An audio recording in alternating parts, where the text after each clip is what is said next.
Dobry jutro, Druk z Dresden. Good morning, friends, and hello. I want to just talk a little bit more about what it's like to be a witness in the great UK. As you're all aware, I went over to Geneva in Switzerland, High Commissioner of Human Rights, end of May 2015. I was only there for 48 hours. The shit started before I'd even got out of Geneva airport to get back to the UK. It was nothing but continuous shit. By 2016, I then had my shoulder broken 3 times in 2.5 weeks. You can't actually break a shoulder 3.5 times. It was broken first time, completely smashed, and I had a lump the size of an orange on my head. I had so many tests at the hospital, ECGs, brain scans, blah blah blah blah blah.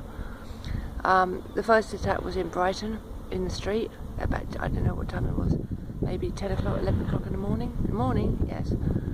The second attack, when my shoulder was re-broken, I was put in an arm lock in someone's place while I was sofa surfing. Well, I'll never go around there again, thank you very much. My shoulder was re-broken there. The third time, I was just outside Worcester. When it was broken the third time, I was forced on my knees with my arm in my shoulder and arm in a deadlock, over my head, like so. It was re-broken. I was forced to give the perpetrator, the piece of shit, slimy fucking IC1 male. An IC1 is a white male, by the way, a British accented white male. That is what an IC1 is, a Caucasian. So that's in 2016, and that's by the beginning of March, I believe it is. My paralegals got all my hospital reports, a whole bloody lot.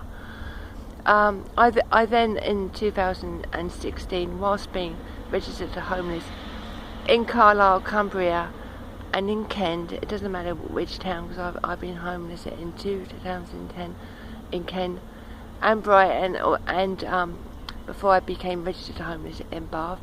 I then had my hand broken 3 times and my ribs.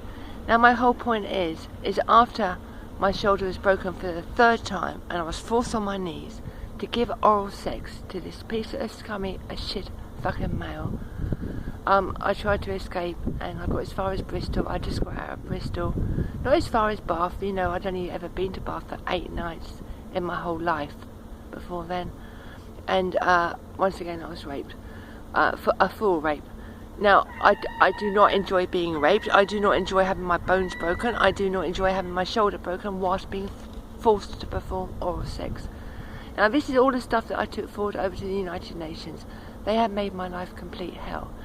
Now in Bath, I did walk into the police station, I think about maybe September in Bath, in 2016, and I said at the police counter, at the one-stop shop, I withdraw all statements that I'm making here.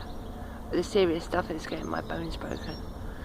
But they hadn't done their intelligence very well, the police, like the United Nations, as per usual, and hadn't realised there'd been this issue between me and a Sussex cop, both in 2015, and I was under fucking surveillance then, after getting back from Geneva.